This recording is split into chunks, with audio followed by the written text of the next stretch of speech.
కోట్ల రూపాయలతో ఈ రైడెన్ అనేటువంటి గూగుల్ అనుబంధ సంస్థ విశాఖపట్నంలో డాటా సెంటర్స్ ఏర్పాటు చేస్తూ వారి తాలూకా ప్రపోజల్ని ఎంఓయూ రూపంలో ఈరోజు దేశ రాష్ట్ర ప్రభుత్వాలతో ఈరోజు చేసుకున్నటువంటి సందర్భాన్ని మనందరం కూడా చూసాం. సహజంగా గూగుల్ లాంటి సంస్థ మన రాష్ట్రానికి వస్తుందని అన్నప్పుడు సహజంగా ఎవరన్నా దాన్ని స్వాగతిస్తాం. తద్వారా మనకి మన ప్రాంతానికి రాష్ట్రానికి మన రాష్ట్రంలో ఉన్నటువంటి యువతకి ఓ పక్క ఉపాధి, ఓ పక్క రాష్ట్రానికి కూడా రెవెన్యూస్ జనరేట్ అవుతాయనేటువంటిది సహజంగా ఎవరన్నా సరే ఆశించేటువంటి క్రమం. అయితే తర్వాత వారి తాలూకా ఒప్పందం తర్వాత దేశ ప్రధాని గారు ట్వీట్ చేశారు, గూగుల్ సిఇఓ సుందర్ పిచాయ్ గారు ట్వీట్ చేశారు. వారితో పాటు అదానీ గారు కూడా వారితో కలిసి ఈ సంస్థతో కలిసి ఈ ప్రాజెక్ట్ టేకప్ చేస్తున్నటువంటి క్రమంలో మాకు సంతోషంగా ఉంది అనేటువంటి విషయాన్ని కూడా అదానీ అధినేత అయినటువంటి గౌతమ్ అదానీ గారు కూడా ఒక ట్వీట్ చేయడం జరిగింది. సరే, ఆ విషయాలన్నిటికీ లోతుగా వెళ్ళే కంటే ముందు కొన్ని ప్రశ్నలు నిపుణుల దగ్గర నుంచి సేకరించినటువంటి సమాచారం, రాష్ట్రంలో యువతకు ఉన్నటువంటి అవగాహన మేరకు ప్రతిపక్షంగా మాకున్నటువంటి కొన్ని అనుమానాలు, వీటన్నిటిని కూడా క్రోడీకరించి కొన్ని ప్రశ్నలకు ప్రభుత్వం సమాధానం చెప్పాలన్నటువంటిది ఈ పత్రికా సమావేశం తాలూకా ముఖ్య ఉద్దేశం. ఈ రాష్ట్రానికి ఏ సంస్థ వచ్చినా స్వాగతిస్తాం, దానికి ఎంత సహకారం ప్రభుత్వాల నుంచి ఇచ్చినా సహకరిస్తాం. కాకపోతే తద్వారా వచ్చేటువంటి ఉపయోగాల గురించి కూడా చర్చించుకోవాల్సినటువంటి అవసరం మీ మీద, మా మీద, ప్రజల దగ్గర కూడా దీని మీద చర్చ జరగడం కూడా చాలా అవసరం. సహజంగా ఒక ప్రభుత్వం ఒక సంస్థకి భూమి ఇచ్చి వారికి కావాల్సినటువంటి ఇన్సెంటివ్స్ ఇచ్చి వారికి అన్ని రకాలుగా కూడా సహకరించిన తర్వాత ప్రభుత్వంగా ఏం కోరుకోవాలి? 85,000 కోట్ల రూపాయలు పెట్టుబడులు ఈ రాష్ట్రంలో పెడుతున్నప్పుడు మన రాష్ట్రంలో ఉన్నటువంటి యువతకు కానీ సహజంగా ఉపాధి కల్పన ఎంత చేస్తారనేటువంటిది, మన రాష్ట్రంలో ఉన్నటువంటి యువత కాకపోయినా ఉపాధి ఎంత కల్పిస్తారనేటువంటిది ఒక ప్రధానమైనటువంటి ప్రశ్న. రెండు, తద్వారా వచ్చేటువంటి రెవెన్యూస్, ఈ రాష్ట్రానికి వచ్చేటువంటి రెవెన్యూస్ ఎంత అనేటువంటిది, ఇవి రెండు ప్రధానమైనటువంటి పాయింట్లు ఏ ప్రభుత్వానికన్నా.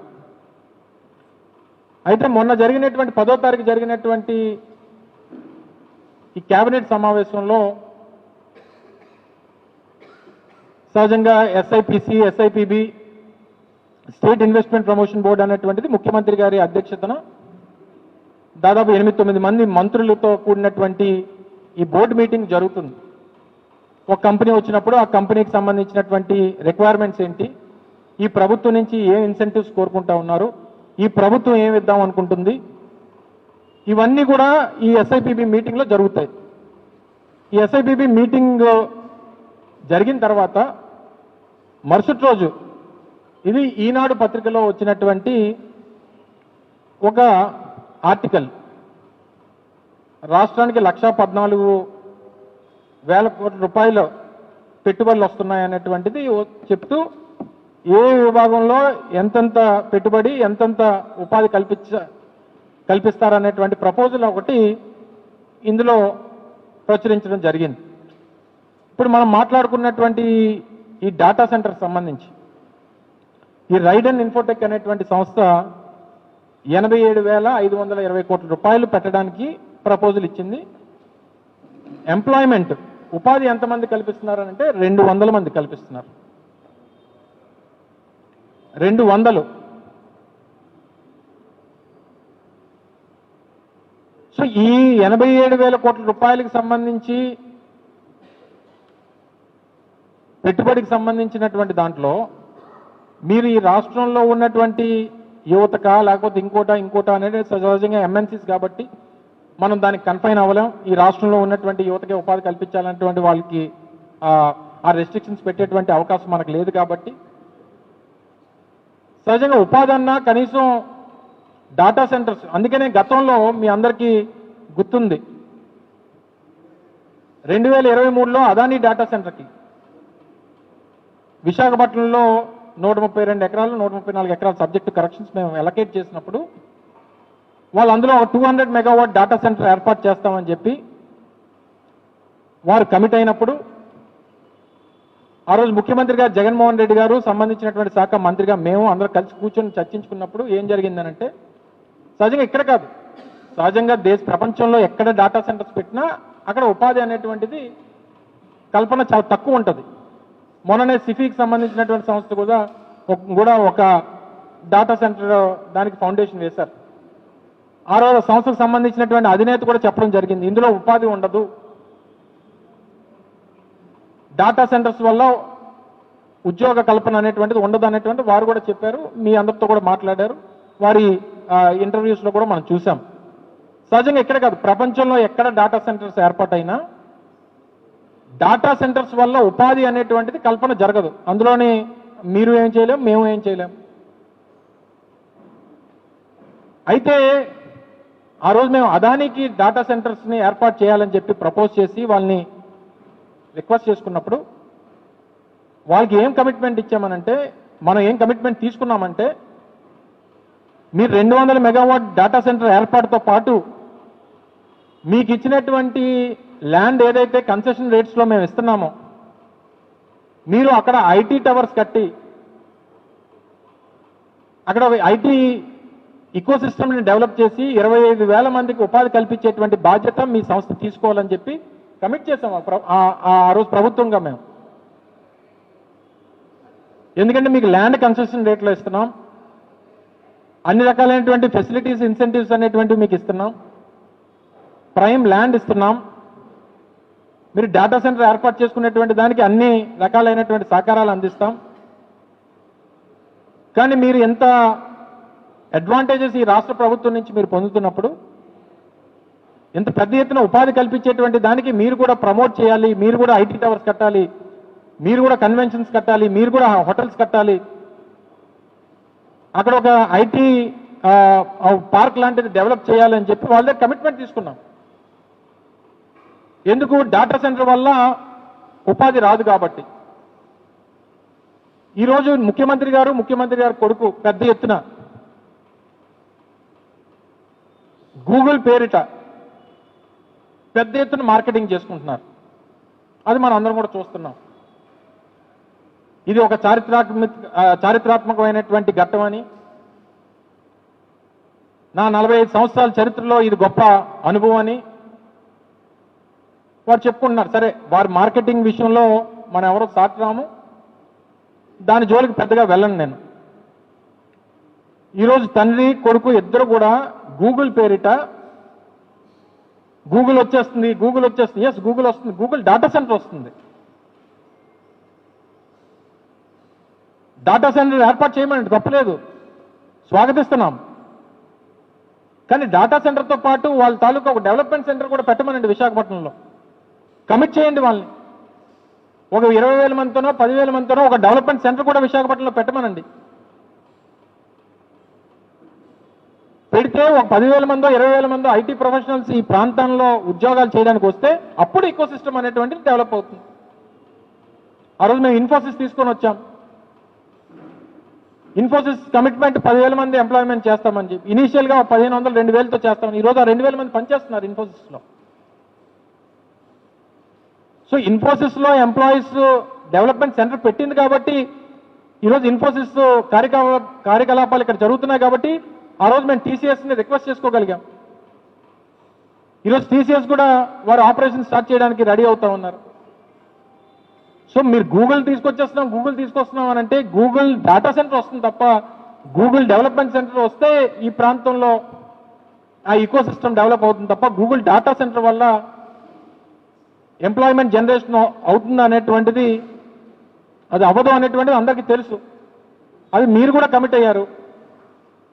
87,000 కోట్ల రూపాయలకి వచ్చేటువంటి ఉపాధి 200 మాత్రమే అని చెప్పి మీరే చెప్తున్నారు. సో మా తాలూకా అప్పీల్ ఏంటంటే, ప్రజల తాలూకు అప్పీల్ ఏంటంటే, ఈ ప్రాంతంలో యువత తాలూకు అప్పీల్ ఏంటంటే, మీరు ఏదైతే ఎంత ఫెసిలిటీస్, ఎన్ని ఇన్సెంటివ్స్ మీరు ఈ సంస్థకి ఇస్తున్నప్పుడు, అదే గూగుల్ సంస్థతో మాట్లాడి ఒక డెవలప్మెంట్ సెంటర్ ఒక 10,000 మందికో 20,000 మందికో ఇక్కడ ఒక సెటప్ చేయమని చెప్పి మా తాలూకు రిక్వెస్ట్. మీరు 500 ఎకరాలు ఈ సంస్థకి ఇస్తున్నారు. ఈరోజు అనకాపల్లిలో కొంత ల్యాండ్ ఇస్తున్నారు, ముడసల్లో కొంత ల్యాండ్ ఇస్తున్నారు, తరువాడలో ఆనందపురం మండలంలో కొంత ల్యాండ్ ఇస్తున్నారు. రేపు పొద్దున సబ్మెరీన్ కేబులింగ్ ల్యాండింగ్ స్టేషన్ దగ్గర కోస్ట్ కానుకొని, బీచ్ కానుకొని ఒక 15 ఎకరాలు 20 ఎకరాలు ఇస్తున్నారు. సో డిఫరెంట్ లొకేషన్స్లో ఇస్తున్నారు.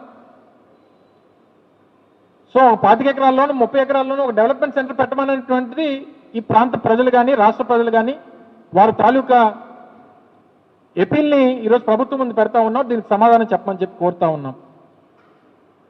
దీంతో పాటు ఒక డాటా సెంటర్ ఏర్పాటుకి పవర్ రిక్వైర్మెంట్స్ సహజంగా 1 గిగావాట్ డాటా సెంటర్కి గంటకు కావాల్సింది 10 లక్షల యూనిట్లు గంటకి. నేను చెప్పేది గంటకి అంటే 1 million units per hour 1 gigawatt develop data సెంటర్కి. ఈరోజు మన విశాఖపట్నం నగరం అంతా కలిపి అంటే జీవీఎంసీ పరిధిలో గంటకి ఎన్ని యూనిట్లు కాలుతున్నాయో తెలుసా మీకు? మొత్తం జీవీఎంసీ పరిధిలో గంటకి ఈ డొమెస్టిక్ కానీ ఇండస్ట్రియల్ కానీ లేకపోతే అదర్ పర్పసెస్ అన్ని కలుపుకుంటే గంటకి యూసేజ్ 1 మిలియన్ యూనిట్స్. అంటే 24 గంటలకి 24 మిలియన్ యూనిట్లు రిక్వైర్మెంట్. అంటే ఈక్వల్ టు విశాఖపట్నం లాంటి పెద్ద నగరానికి గంటకి ఎంతైతే రిక్వైర్మెంట్ ఉందో ఈ గంటకి 1 గిగావాట్ డెవలప్మెంట్ డేటా సెంటర్కి అంత రిక్వైర్మెంట్ ఉంది. కాదంటలేదు, తప్పులేదు. ఒక కంపెనీ వచ్చినప్పుడు ఆ కంపెనీకి రిక్వైర్మెంట్స్ ఉన్నప్పుడు ఆ పవర్ సప్లై కానీ లేదా దానికి సంబంధించినటువంటి వాటర్ సప్లై కానీ దాని ఇన్ఫ్రాస్ట్రక్చర్ ఇవ్వాల్సినటువంటి బాధ్యత ప్రభుత్వాల మీద ఉంది. అందులో ఏ రకమైనటువంటి సందేహం లేదు. కానీ దీన్ని మీరు అసెస్ చేశారా లేదా? ఇంత పెద్ద ఎత్తున పవర్ కన్జంప్షన్ అనేటువంటిది ఒక సంస్థ మీద ఒక సంస్థకి రిక్వైర్మెంట్ ఉన్నప్పుడు గ్రిడ్ మీద పడేటువంటి బర్డెన్ ఎంత, తద్వారా వచ్చేటువంటి ఇబ్బందులు ఏంటి, అసలు దీని మీద ఏమైనా అసెస్మెంట్ అనేటువంటిది ప్రభుత్వం చేస్తుందా లేదా అనేటువంటిది కూడా నిపుణులు సంబంధించినటువంటి ఎనర్జీ డిపార్ట్మెంట్కి సంబంధించినటువంటి దాని మీద అవగాహన కలిగినటువంటి నిష్ణాతులు కొన్ని అనుమానాలు వ్యక్తం చేస్తూ ఉన్నారు. దాని మీద కూడా నివృత్తి చేయమని చెప్పి కోరుతా ఉన్నాం. ఇక మూడోది 22,000 కోట్ల రూపాయలు ఇన్సెంటివ్స్ ఇచ్చారు ఈ సంస్థకి. ఏ సంస్థ కన్నా సహజంగా వచ్చినప్పుడు ఓ సంస్థ మన దగ్గర పెట్టుబడి పెట్టాలనుకున్నప్పుడు మీరు ఏం సహకరిస్తారు, ప్రభుత్వంగా మీరు ఏమి ఇస్తారు అనేటువంటి సహజంగా అడుగుతారు. సో ఇప్పుడు మనం ఇచ్చేటువంటి ఈ భూముల్లో ప్రభుత్వం ఇచ్చినటువంటి జీవో ఏంటంటే ఇచ్చేటువంటి ల్యాండ్లో 25% రాయితీ. ఇది చాలా చిన్న పోర్షన్. ఇది పెద్ద కన్సిడరేషన్లోకి అవసరం లేదు, సహజంగా ఎక్కడన్నా ఇచ్చేటువంటిది.